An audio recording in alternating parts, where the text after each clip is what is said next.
Disruptions to your business, such as those arising from supply shortages, trade wars, or cyber attacks, these all increase as your supply chain grows in breadth and complexity. While there's no magic bullet for overcoming these challenges, organizations try to cope with these complications through investments that typically target higher levels of resilience, which is going to be our topic for today. When we talk about resilient supply chains or resilience in general, we talk about two primary attributes. The first is the capability to resist a disruptive force, such as those I just mentioned. And the second is the capacity to recover from the event. So resistance therefore defines the ability of the supply chain to delay disruption and reduce its impact once it occurs. It also implies the recovery phase, which really defines the ability of the supply chain to return to normal operations after the disruptive event.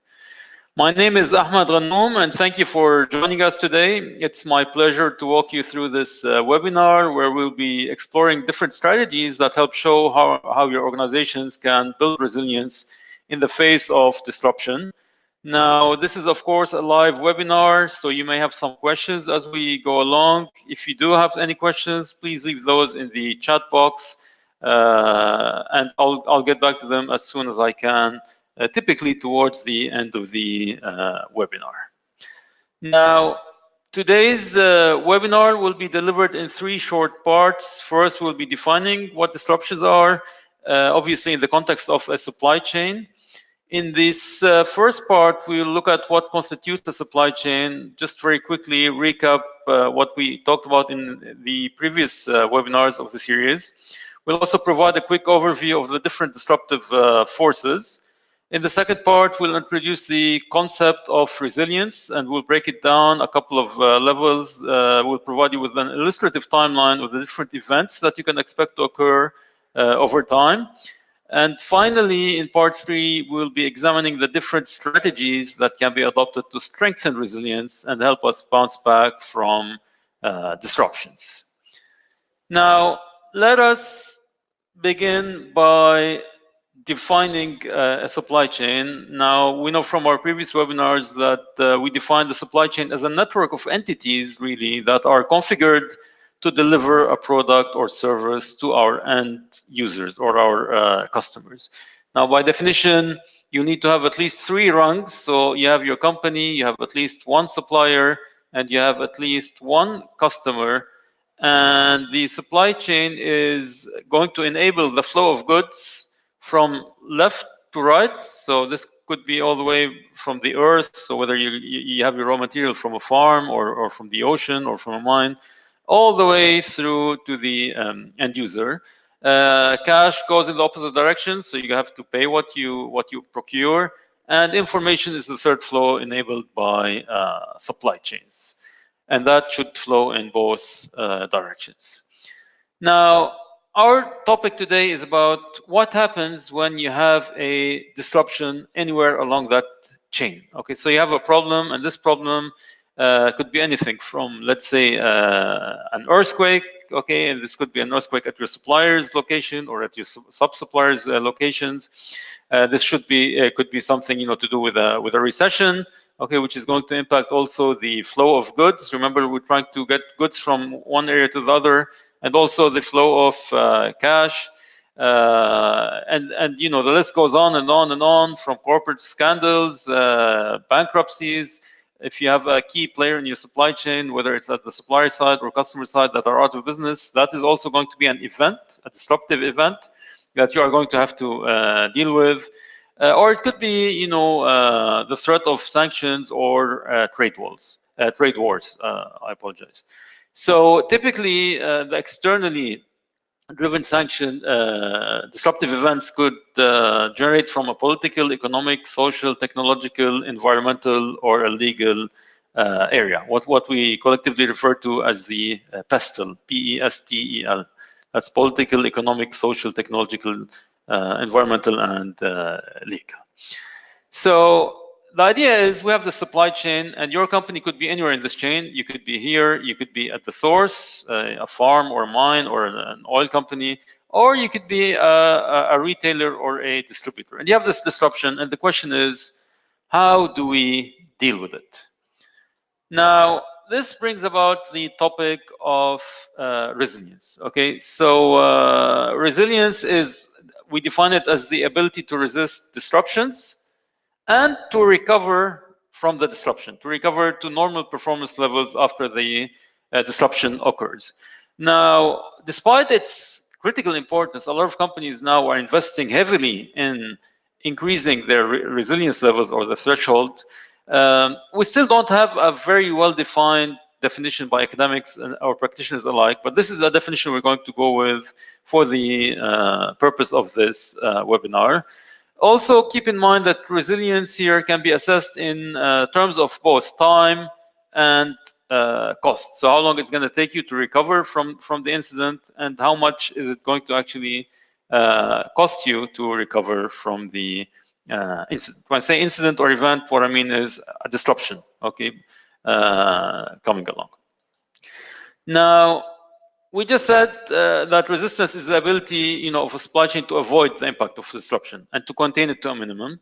So here, resilience can be broken down into that, okay, which is the resistance, and the recovery, which is the ability of the supply chain to actually return to function after the disruption. Now, this is going to further broken down, or can entail the first of all, the stabilization phase. Okay, so you want to make sure that you put an end to the disruption, and you want to also make sure that you return to earlier levels of performance. So here's really the framework that we're going to be working with today. So you have, again, resilience at the top, which goes over two phases: the ability to resist, okay, and the ability to recover. Now, one way to think about this is to think about the supply chain as the human body, okay? So, and you are about to contract a virus, which will be the disruption. So the first thing you need to do is you need to resist that virus. And if you can't resist, if it actually gets to you and you fall ill, what you have to do is you need to recover from that virus. Now, there are things that you can do to avoid getting infected in the first place. So we're going to talk about different strategies over here to build that ability to avoid or for avoidance. The second thing is the ability to contain the damage from the event or from the incident. So if you can no longer avoid it, your supply chain is going to fall ill. We want to make sure that the situation deteriorates to a certain level that is still going to be manageable. Once you're able to contain the situation, so let's say the impact of the disruption was a drop in sales, you need to be able to stabilize that drop in sales, okay? Or if it's an inability to procure certain material, you need to be now able to generate new sources of material. Once that is done, you're successful there. That's where we start the stabilization phase. So this is where we are saying, okay, let's catch some fresh air here, okay? And we need to start building back to return to the levels of performance that we had prior to the disruption. So if you were selling, operating at $1 million a day, the disruption might bring it down to $200,000, $300,000 a day. Once that's stable, you want to climb back up to the $1 million, to the levels that you had before the incident. Now, what we're going to do here is we're going to map, okay, our performance on the y-axis over here against time on the x-axis. So what happens over time? So if this is day 0 over here, and this could be day 100. So what happens over time once we are faced with a disruption? Now, the first thing that's going to happen, okay, we are performing at this level over here. So most companies don't operate on a flat horizontal line. Performance obviously is going to vary from day to day. You'll have the natural seasonality, or you might have incidents, that influence your daily performance levels. But overall, you are going to be hovering around the same level of performance. Now, the first thing that happens once you have the disruption, so this is where the disruption occurs. This could be, when the earthquake happened, or when you got an interruption in supply, or one of your partners went out of business. The day the disruption happens, you're going to find that performance does not drop immediately, because here you might have taken some precautions. So you might have some additional stocks, you might have some redundancies in your operations that are going to help you maintain your operation levels. So this is when you are kind of fighting the virus, okay? But you can only fight the virus for so long, and at some stage you're going to say that, you know what, the load is getting too heavy to hold, and you are going to find that the performance levels are actually going to start to drop. Okay, and this is where we need to start managing the containment phase, if you may, of our resilience capability. So the impact happened here, but we're starting to feel the impact on this day.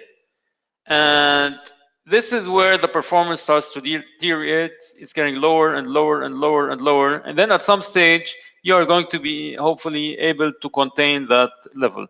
The better you are prepared for the disruption, the earlier or the less the drop in performance you are going to find. So if you're really well prepared, you might be able to contain it at this level of performance. If you're not so prepared, it might bring you down here, or sometimes even it might bring you all the way down here and put you out of business. So containment, that's the ability to limit the drop of performance. It's really the breaking point of the company. So once we stabilize, once we are here, we say, okay, now we are kind of out of the drop zone. This is where we are going to begin with the stabilization phase. So now you see that performance levels are stable again. They are not at the levels we're used to operate at. They are all the way down here. So there still remains this gap that needs to be closed. And our next task is going to be to increase our performance levels once again. So containment here is the ability to limit the drop of performance, the breaking point with the company, as I mentioned. While stabilization is going to be the period where we manage to hold the fort once again, kind of get a grip on things. Now, the critical part here, again, another critical point is the ability to return back to normal levels. Remember, these are the four phases or stages of resilience we're talking about. Avoidance and disruption, these combined define resistance, and stabilization and return are the ability to recover and to come back to normal levels of performance. So here, notice that the measures that we've taken are going to take us up. We're going to talk about what those measures actually are going to be, or the strategies. But now we are back at a performance level that is on par with where we were prior to the disruption. Okay, so the whole idea is you have the supply chain, you have a problem. How can we minimize the impact of the problem? And then after the drop, which is bound to occur, how can we climb back up to regular levels of performance? Now, what are some of the strategies that we can implement or apply in order to help with avoidance, containment, stabilization, and return? So with all facets of resilience. So we're going to talk about different strategies, but these really fall under four different key result areas. So if you were to invest money, energy, effort, resources, where will you invest in order to increase your ability to resist? You're gonna invest, first of all, in redundancies. Next, you're gonna invest in flexibility, robustness, and goodwill. So let's look at each of these. We're gonna define each, and I'm gonna provide you with a list of 4 to 5 different strategies under each of these different banners, starting with redundancies. Now, a redundancy here is going to be the ability to maintain buffers or safety stocks or redundancies in inventory, in capacity, in lead time, in order to sustain the flow during disruptions. Now, very important, one thing to note over here is that redundancies are going to be some of the most costly strategies, because what you're doing here is you're doing things like holding extra inventory. So whereas you might require,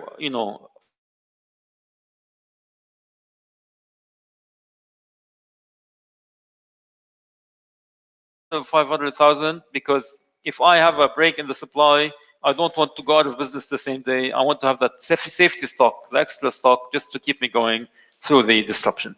But of course, to hold extra inventory means you have a lot of costs. There's the cost of capital that went into buying that inventory.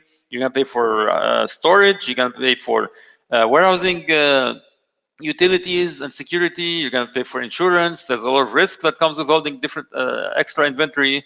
So like I said, redundancy works, but it's very expensive, and it's certainly not a very long-term solution to disruptions. The second strategy is hiring excess manpower. So this is very similar to having excess inventory, but instead of extra inventory, we're saying we just have labor or specialized manpower on deck. The third thing is to maintain low capacity utilization. So if you have a bus or a factory or offices or any kind of asset, really, the idea is not to operate at full capacity. The idea is to operate at lower than full capacity. In case you have a disruption, you'll be able to increase capacity to make up for any drop in performance. The last thing is to make sure that you have the right procurement or supply partnerships. Don't limit sourcing to a single supplier per product or a single supplier per category, especially when we're talking about strategic categories that entail by nature higher supply risk. Rather, always have a second supplier at least, or a third supplier on standby, especially for those critical items. So these are the four primary strategies for building resilience through the investments in redundancy. Now we're going to come back to the second point, which is flexibility. And over here, we're going to define flexibility as the ability, to tolerate disruptions and respond to demand fluctuations through an ability to adapt your processes. So the first thing we can do here, if you're more flexible, obviously you can operate in various environments. The first thing is you can adopt standardized processes. And what these are going to do is they're going to enable you to shift production or capacity from one location to the other. So if you have locations in two different cities, one of them gets disrupted, you can just simply shift everything to the other city or other location. The second thing is to use parallel processes as opposed to using sequential processes. So if my production requires me to implement 5 tasks, rather than have task 1 or task 2 reliant on task 1, and task 3 reliant on task 2, and task 4 reliant on task 3, etc., have the tasks or the processes run in parallel so that a disruption to one of your processes will not impact all the other processes. So again, this is having your processes in parallel instead of in sequence. The third thing you can do is design products for maximum postponement. This is again a topic we covered in a previous webinar, and what we're saying here is if you're in production, avoid producing the finished good from day one. Try to reach an intermediate level of production and postpone the last task in the production process till after you receive the order, or till after, just before you have to deliver. So one example we gave earlier was, if I am producing polo shirts, I'm not going to produce them in 10 colors, rather I'm going to produce them in 1 color. And if demand suddenly shifts from yellow to blue, I'm going to dye them more blue than yellow, and vice versa. So postponement, again, gives you a lot of flexibility to change the direction of where your supply flow is heading.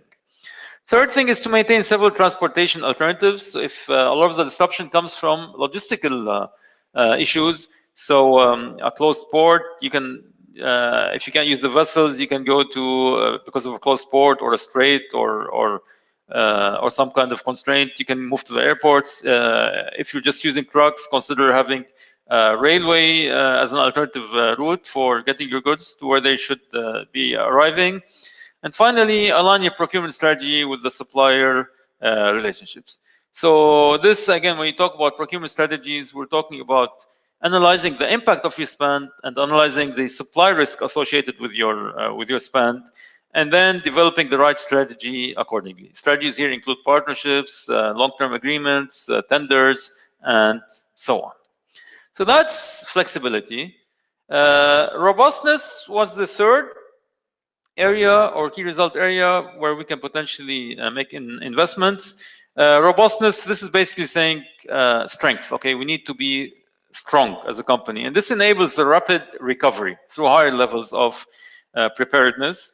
So here, some strategies include protecting systems from theft, damage, or counterfeiting, improving preparedness, again, through sound risk management practices, so having a proper risk management system in check. A third strategy is investing in your ability to identify potential problems as close to the event occurrence as possible. So through forecasting, information sharing, and so on. A lot of the time, a disruption happens, and we only know about it very late on in the game.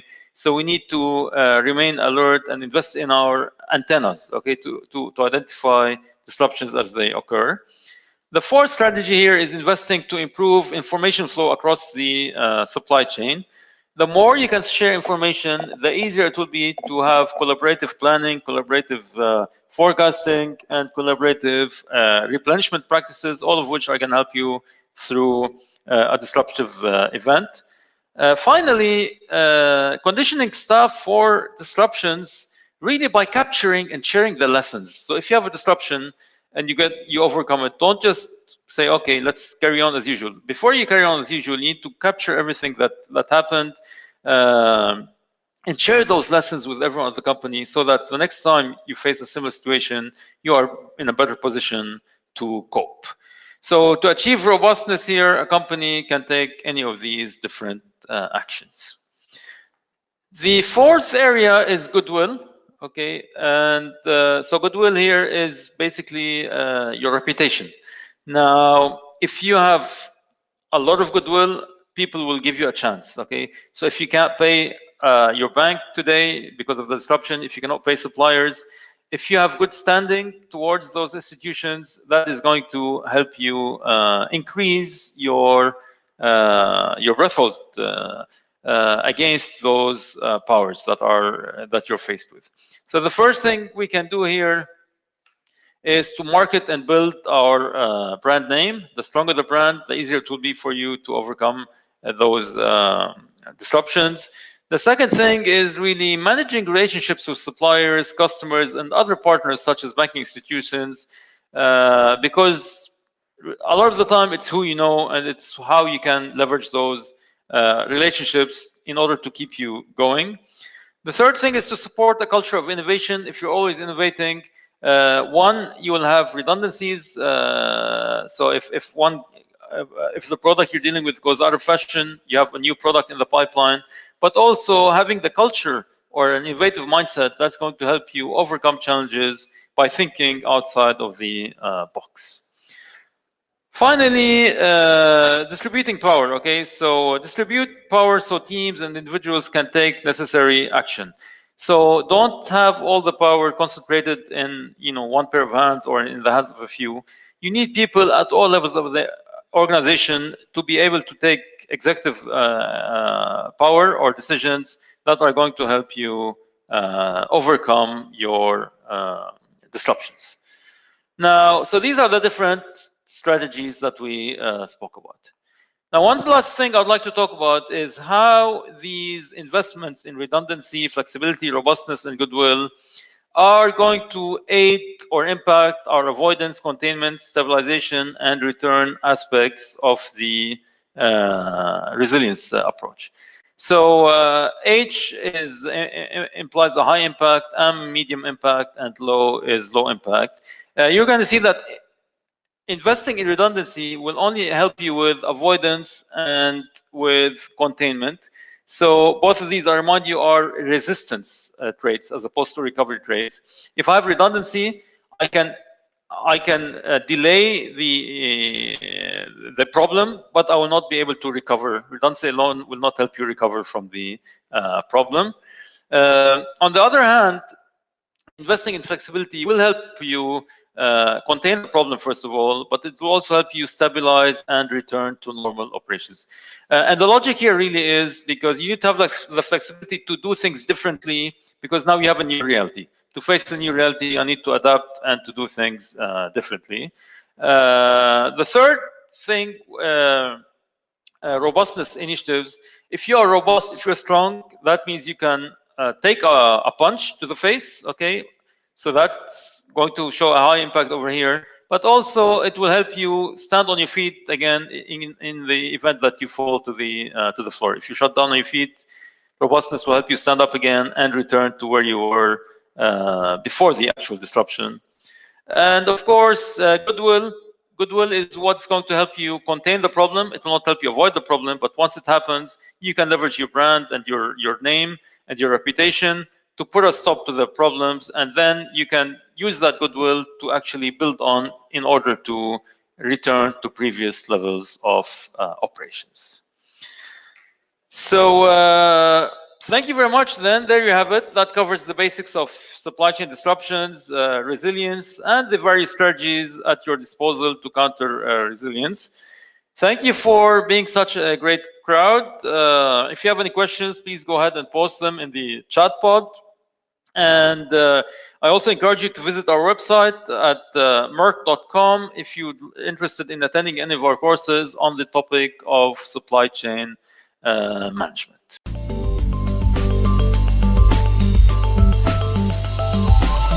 Meirc.com